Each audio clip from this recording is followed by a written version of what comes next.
Hai anak-anak, apa kabar semuanya? Saya berharap kita diberikan kesehatan dan kekuatan hingga saat ini. Perkenalkan, nama saya Serlerianto Sinaga.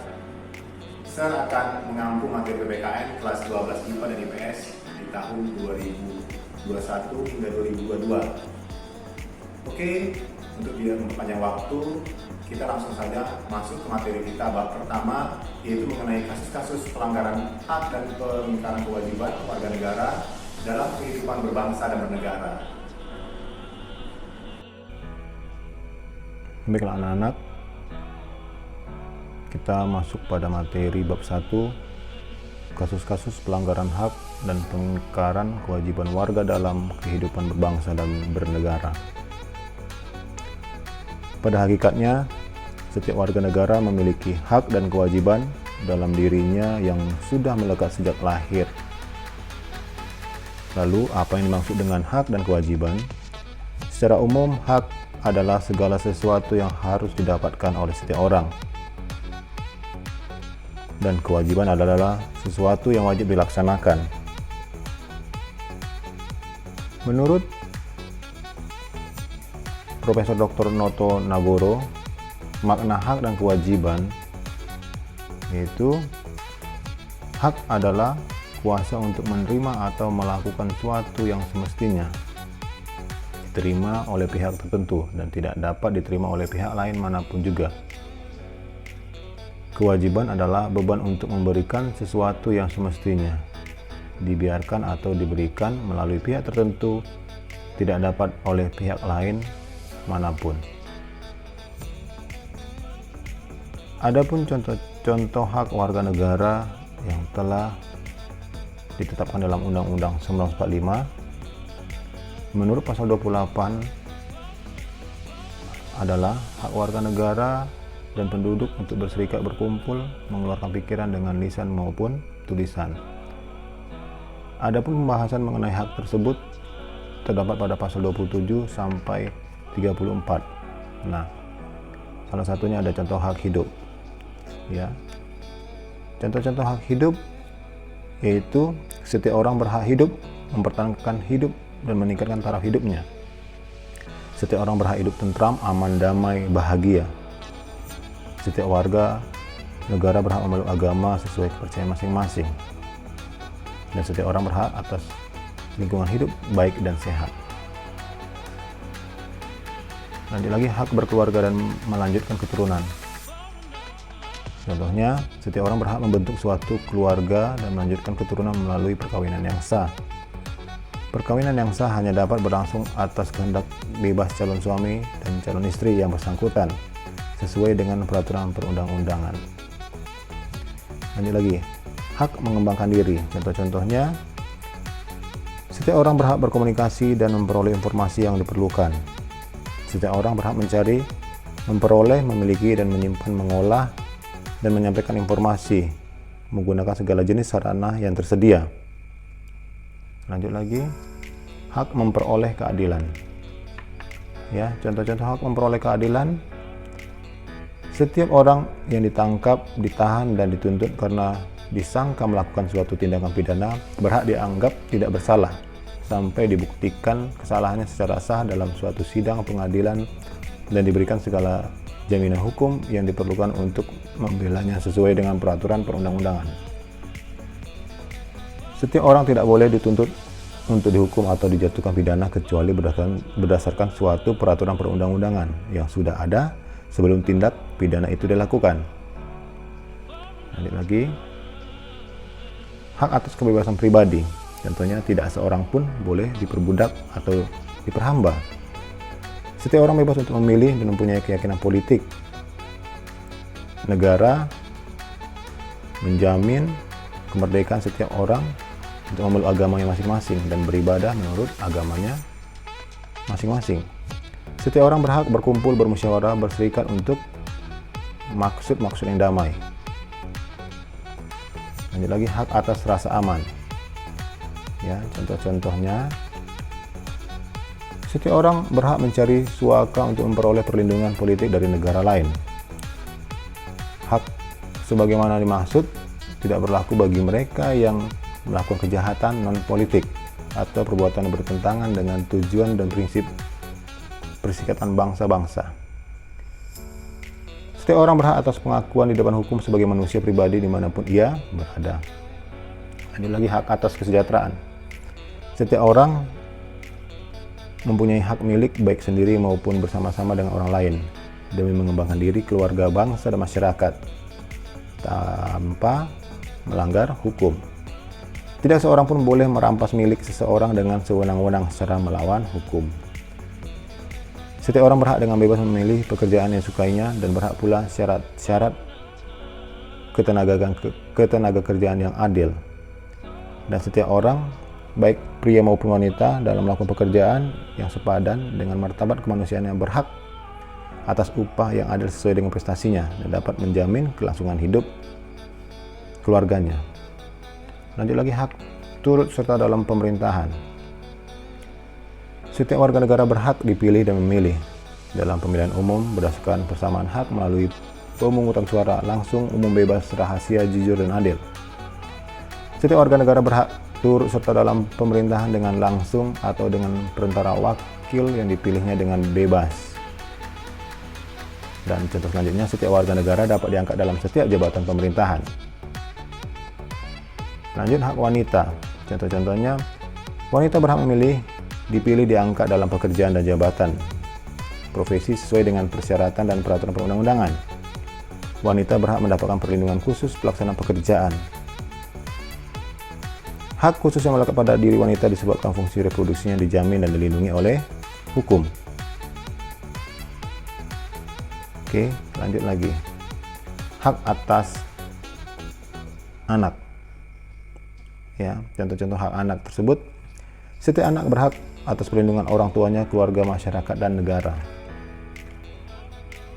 Hak anak, hak asasi manusia untuk kepentingan hak anak itu diakui dan dilindungi oleh hukum. Setiap anak sejak dalam kandungan berhak mendapatkan hak hidup, mempertahankan hidup, dan meningkatkan taraf hidupnya. Setiap anak sejak kelahirannya berhak atas nama dan status kewarganegaraan. Dan setiap anak berhak mengetahui siapa orang tuanya dan siapa yang membesarkannya.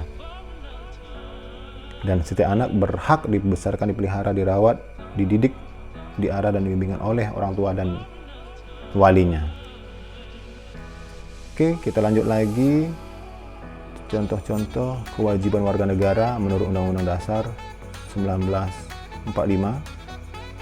Ya. Yang pertama, wajib menaati hukum menurut pasal 27 ayat 1.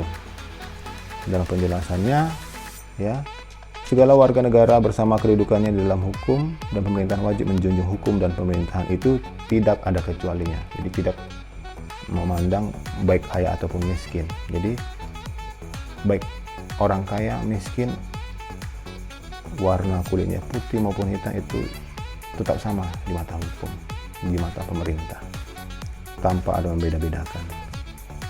Lanjut, wajib ikut serta dalam upaya pembelaan negara. Jadi menurut pasal 27 ayat 3 ini, setiap warga negara berhak dan wajib ikut serta dalam upaya pembelaan negara. Jadi yang membela negara ini semua warga negara Indonesia, bukan hanya TNI saja. Ya. Lanjut lagi, wajib menghormati hak asasi manusia orang lain menurut pasal 28J ayat 1. Ya, setiap orang wajib menghormati hak asasi manusia orang lain dalam tertib kehidupan bermasyarakat, berbangsa, dan bernegara. Lanjut lagi, wajib tunduk kepada pembatasan yang ditetapkan dengan undang-undang. Tujuannya menjamin pengakuan penghormatan atas hak kebebasan orang lain menurut pasal 28J ayat 2.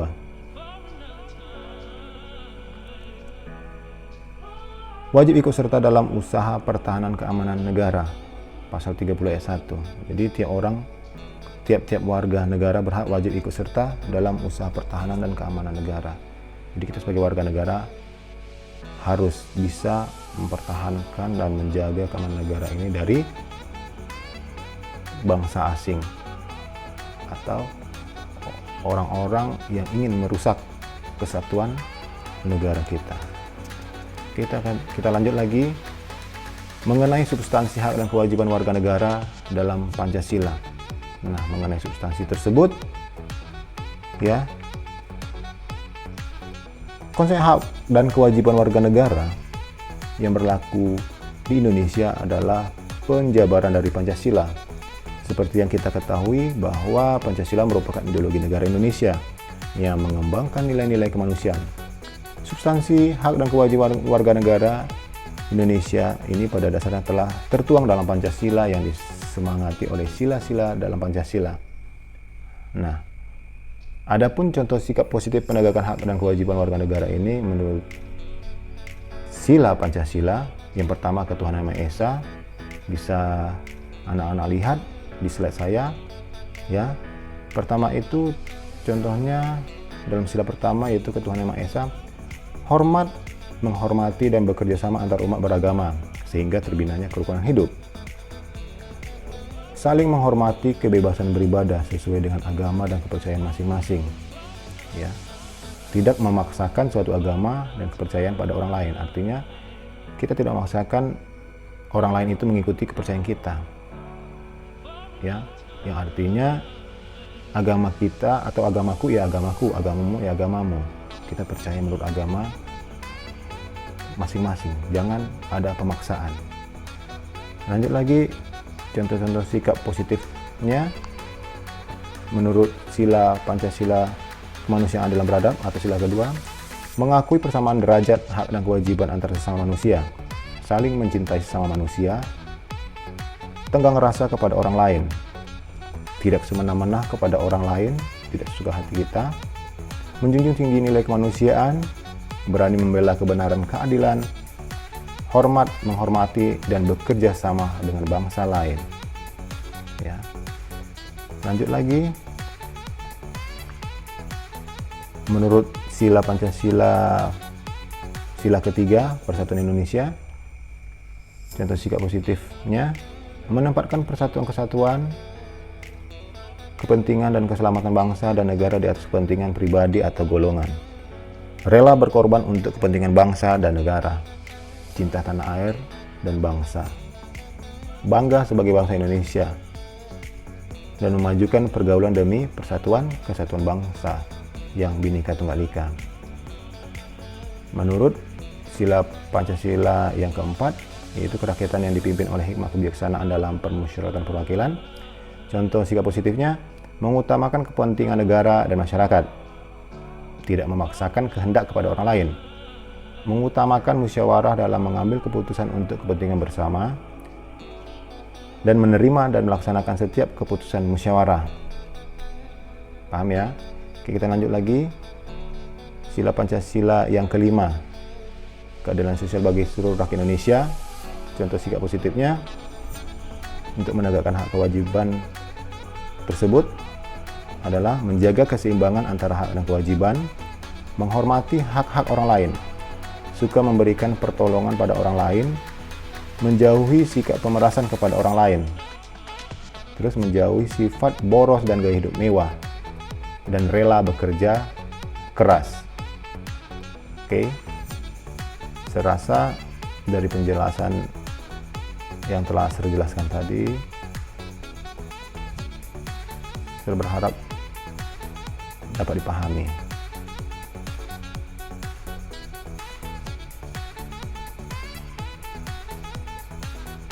Sekianlah video materi pembelajaran yang telah saya sampaikan.